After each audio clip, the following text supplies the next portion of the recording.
একটি সুষ্ঠু নির্বাচন আমরা চাই এই সরকারের মাধ্যমে সম্পন্ন। গণভোট জুলাই সনদের আইনি ভিত্তি প্রশ্নে যখন দ্বিধাবিভক্ত রাজনৈতিক দল, তখন সরকারের উদ্দেশ্যে এ বার্তাই দিচ্ছে বিএনপি। কারণ আমরা যদি প্রতিবাদ করি বা আমরা যদি মাঠে নামি, তাতে সরকার টিকে থাকবে কিনা সন্দেহ। আর সরকার যদি টিকে না থাকে, তো বাংলাদেশের নির্বাচন অনিশ্চিত হবে।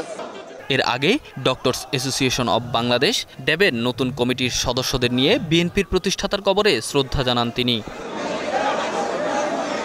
অন্যদিকে বিপ্লব ও সংহতি দিবস সামনে রেখে নয়াপল্টনে কেন্দ্রীয় কার্যালয়ে হয়েছে দলের যৌথ সভা। এ সময় বিএনপি মহাসচিবের অভিযোগ, জাতীয় নির্বাচন নিয়ে নৈরাজ্য সৃষ্টির চেষ্টা চলছে। অনিশ্চয়তার হতাশার মধ্যে চলে যাচ্ছে এবং প্রত্যেকটি মানুষ বারবার চিন্তা করছে কি হবে, কি হতে পারে। আমরা দেখছি যে বাংলাদেশের শত্রুরা তারা আবার মাথা চালা দিয়ে উঠতে শুরু করেছে, মাথা তুলে উঠতে শুরু করেছে। আমরা দেখছি যতই সময় যাচ্ছে ততই বাংলাদেশে একটা অ্যানার্কিক সিচুয়েশন, একটা পুরোপুরি একটা নৈরাজ্য সৃষ্টি করার অপচেষ্টা চলছে।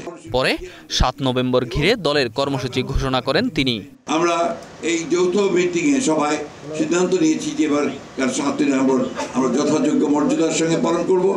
সেই জন্যে আমরা কতগুলো আপনার কর্মসূচি গ্রহণ করেছি। সেই কর্মসূচিগুলো আমি আপনাদেরকে জানাচ্ছি। আমরা 10 দিন ব্যাপী কর্মসূচি নিয়েছি। এ সময় চলমান পরিস্থিতি মোকাবেলায় জিয়াউর রহমানের আদর্শকে ধারণ করে নেতাকর্মীদের সামনে এগোনোর পরামর্শ দেন বিএনপি মহাসচিব। Enamul Haque, star news, Dhaka.